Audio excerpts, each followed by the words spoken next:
with this video, I don't want to start with so. Okay. Okay? Okay. Hi.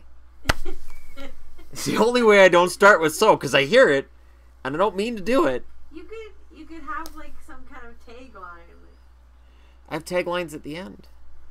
I know you do, but right now your tagline at the beginning is so. Or all right. All right. Yeah. Do one or the other. And it started out when I did videos at first, and I had a crappy microphone. So when I would speak at first, it was really loud, and then it would go to a normal level. So at the start of a video, I would throw in either a cough, clear my throat, or a word so that it would even out, and then I'd start the video. And I think that's where that tick came from. And now you know. All right, let's go ahead and bring the microphone in a little closer, the camera in a little closer, shall we? Oh God, no, that's not what we wanted at all. See, this is all that behind the scenes stuff you guys always want. All right, that being said, let's discuss this. So when I'm reviewing games from that night, you know, I just go over who won and who lost. Tonight it felt like there was something different going on. Okay, so if you're an Oilers fan, at the start of the year, everybody's telling you you're gonna win the Stanley Cup. You're gonna go to the finals. You're gonna play Toronto. And I'm not saying fans are saying it. I'm saying media. Media built up Edmonton and Toronto, everything's going to be fantastic. Now, the truth is, very rarely, if ever, does a team come up as fast as Toronto and Edmonton. Come on up, sweetie. And then end up winning it the second year. So the idea that Toronto and Edmonton were just going to go through this year and they wouldn't have setbacks was being fed on us by the media quite heavily. And I know that for fans of both teams, they didn't buy it. So I'm not getting into that. But then the slow start happens. And everybody's, you know, tearing apart the team. And let's look at Chiarelli and what he did. Now, when I did the Chiarelli video overlooking things, I said there are certain things that need to happen for the Oilers to get on track. I listened to the first 2 periods of this game tonight. And I have to say, this is exactly the game the Oilers need to play. They need to play that loose, free, not a lot of defense, just keep attacking, and they need Lucic to be angry.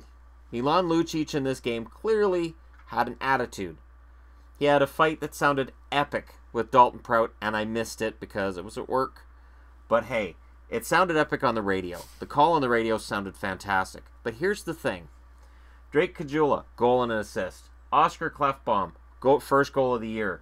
Ryan Strome scores. Mark Letestu with an assist. Larson with an assist. Slepyshev gets his first point of the year. Matt Benning gets his second point of the year. Talbot, 34 shots, 31 of them are saved. Not a great game for Talbot, but a good game for Talbot. McDavid with 3 assists and Draisaitl with a goal. Here's the thing. So one of the biggest complaints I've seen is Draisaitl got signed to too much money for 1 good year. Okay. What was the other solution? See, that's the thing. Draisaitl right now has 9 points in 8 games. Pretty sure it's after tonight. It's either 10 points in 9 or 9 points in 8. I'm pretty sure it's 9 points in 8. He's scoring at above a point a game. He is worth the money he's getting paid. Strome played well. Lucic, great game. That's a Lucic game. Klefbom finally gets on the board, and Caggiula gives them the depth scoring they need. If the Oilers' depth players continue to pitch in, if they can score more than 3 goals a game, and they need to, they have that talent. Now, team speed has been a problem for them, but tonight they beat one of the faster teams in the NHL. And they did it when they were ahead 2-0, and then Jersey came back and tied it. They scored 2 more. Edmonton is hopefully going to continue to play angry. This was an angry bunch tonight.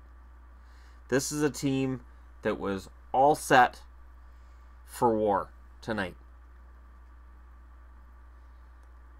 And the end result, it looks good for Edmonton. Absolutely. So, while everybody's piling on and seemingly leaving these guys for dead, nobody told the Oilers that. Or somebody told the Oilers that and they got angry. This is what Edmonton needs to do to win. Meanwhile, down the street in Anaheim, Nashville won. So Anaheim falls back a little bit. They lose. Edmonton wins, gets 2 points closer to Anaheim. It's not like they need a telescope to see anybody at this point. Nashville, great road game. They held on in the third. It was a lot closer than it probably should have been because Anaheim decided they were going to do the Anaheim thing and foster a comeback. And I was wearing an Anaheim jersey when I came home and they scored right away. And I'm like, oh God. Because it's the only jersey that I know doesn't jinx the team I'm watching. Is Anaheim. Because they know I don't mean it. So, Edmonton wins. Nashville wins. Nashville pulls themselves into a position where they're not exactly, staring up at the playoffs. They're in that race. Chicago's looked vulnerable. Calgary's looked vulnerable. So Edmonton can absolutely pass Calgary. It's a good team. And while everybody wants to throw dirt on them and say, they're done. They're finished. I don't do that. I've been accused in the past of jumping on bandwagons, jumping off of bandwagons. At the start of last season, I watched the Leafs and I said something's different with this team. And at the end of the year, they were in the playoffs. I've watched the Oilers a few times. There are issues here, but they're fixable. I don't look at this roster and say, they're done. Was trading Eberle for Strome the smart move? No. At the time Eberle was traded, did he have a high trade value? Absolutely not. He was invisible in the playoffs last year, and that's what a lot of teams were looking at. They were looking at a guy whose point totals fluctuated, had never reached where people thought they would, which is where he's producing now with the Islanders. That's what was expected of him his entire career. He reached that total with the 65 points, and then it just sort of fell. And I don't think anybody wanted to pick up a guy on that contract, paying that kind of money, for a guy who looked like he was diminishing returns. You don't want to get the next Danny Heatley. Heatley was a 50-goal scorer, and then 2 years later, it was clear he was on the decline. And yet he was still getting paid like a 50-goal scorer. When the Oilers got Strome back, we all knew it was kind of a downgrade, but we'd all expected Puljujarvi to be in the lineup. And now there's people upset Puljujarvi's not in the lineup. There are people saying bring Puljujarvi up. And there's a lot of reactionary things going on. And it's funny to me because I look at what's going on and you have look at Nashville tonight. Nashville gets a win. There's no panic with Nashville. Nobody's panicking that Nashville's coming into tonight's action, or they're sitting outside of a playoff spot looking in. I don't hear anybody saying anything about Nashville in terms of their fan base. And I think part of it is there's a rabid fan base in Canada and with certain Original Six teams in the U.S. and certain other franchises too. But in general, it's almost like fans of certain American teams, and Nashville seems to be in that category. They understand that it's a marathon, not a sprint. Yeah, it'd be great to have 16 points at the end of October and be sitting up fighting with LA for first place if you're Edmonton. For Nashville, it would be great to have 15 points and after 10 games and be up there with the St. Louis Blues. But they understand that it takes a while to get it going for some teams, and for others, they overachieve to start out and they fall back. I still expect Edmonton to be ahead of Vancouver by the end of the year. I still expect Edmonton to be ahead of Vegas by the end of the year. We know they're going to be ahead of Arizona. So all you have left in that division is Calgary, San Jose, and LA. There's definitely something to be said for the Pacific Division being as weak as it is. And I mean, you know, and the Central's a little different for Nashville. It's a good division. But you look at, I'm just going to put this up here. I'm going to try to make sure I get these all in order, or else people are going to yell at me. So you have LA, Las Vegas. I know they just go by Vegas, but really I can't just put a V up there. Vancouver's currently third. Okay. And you got Anaheim and Calgary that are the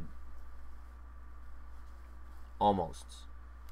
And I can't forget San Jose. So these are the three that are in the almosts. And then you can say that Edmonton and Arizona so far, I didn't put Phoenix, are in the knots. So when you look at it, clearly Vegas and Vancouver are going to drop. And I'm a huge Canuck fan. I love the Canucks, but they're going to drop. They don't have that front end talent. I love Besser. I think Horvat's a great guy, and he's got a lot of competitiveness.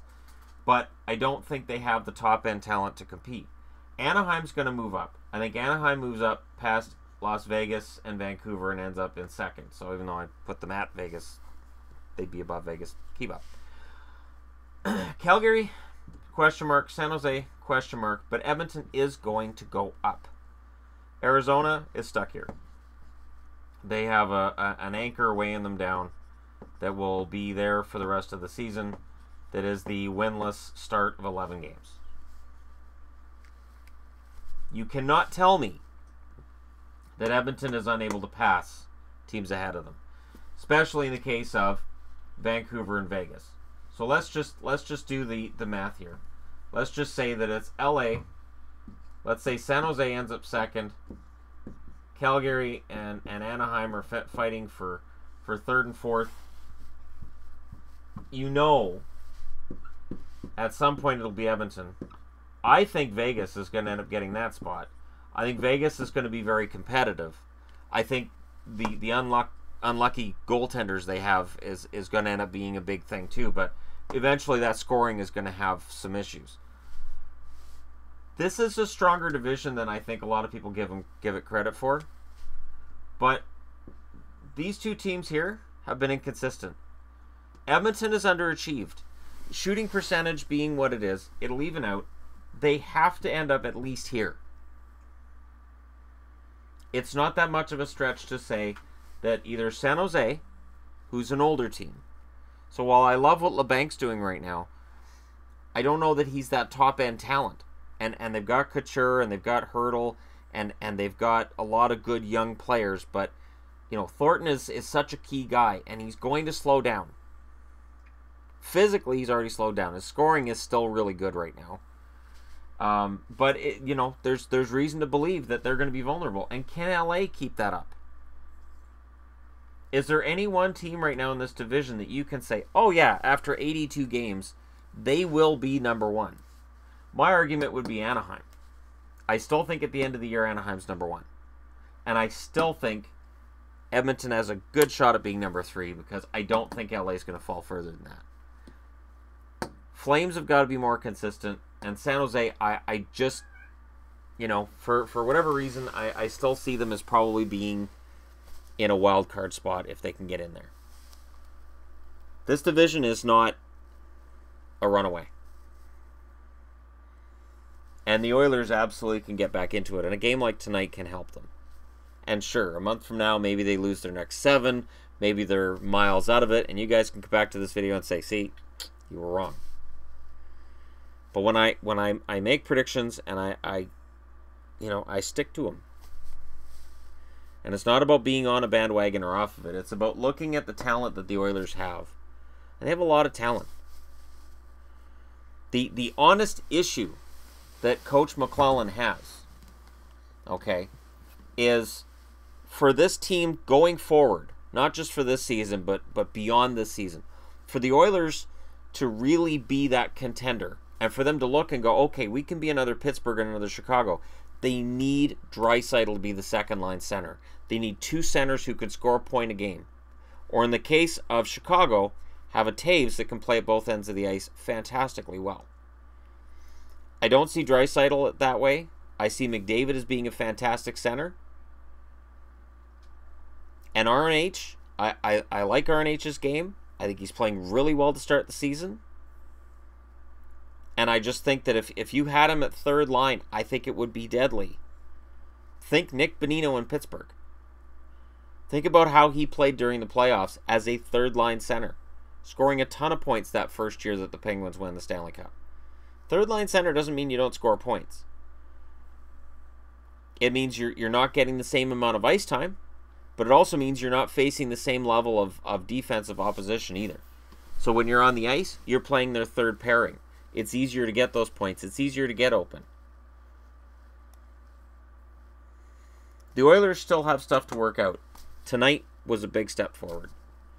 So that's my take on the whole Oilers situation. And tonight's game, I honestly really enjoyed listening to it. And nobody can turn around and go, well, it's just the Devils. Because the Devils were playing fantastic hockey coming into tonight. The Devils have been playing, they're off to the best start in their franchise's history. So this isn't a, well, it's just the Devils. This was the Oilers coming out in a statement game at home. So, coming from a guy, I don't cheer for the Oilers. I'm telling you, if you jumped off of a bandwagon, you may find yourself jumping on again pretty quick. Because they have the best player in the league in Connor McDavid. I erased it off the board. I don't know what I'm pointing at. But I'm telling you, he is still the best player in the league. He had 3 points tonight. And he's going to start getting points again. He is going to end up in the top 10, then the top 5, and one day he'll wake up and go, wait, when did Connor hit number 1? What happened to Stamkos? And it won't be that Stamkos isn't playing well. It's going to be that Connor McDavid has become the best player in the league again. It's a big year for him. It's year 3. He had 100 points last year, and he's looking to do better than that. And I've seen nothing this year to tell me he won't. He's been frustrated as the fans. Tonight brings us closer. Let me know what you guys think in the comments section below. And again, I'm going to say this straight out. I am not trying to slam the Golden Knights, and I'm not trying to slam the Canucks. I'm just looking at the teams in terms of their talent, in terms of their ability to win games, and in terms of which ones I think are still in a really good spot to do well from here on. And I just think these 5 teams are better than these 2. That's all it is.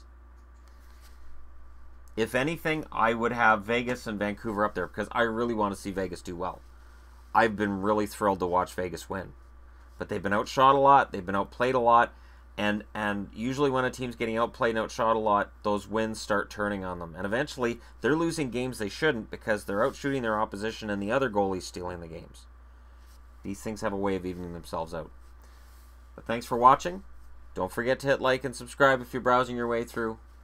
And I'll talk to you guys again later.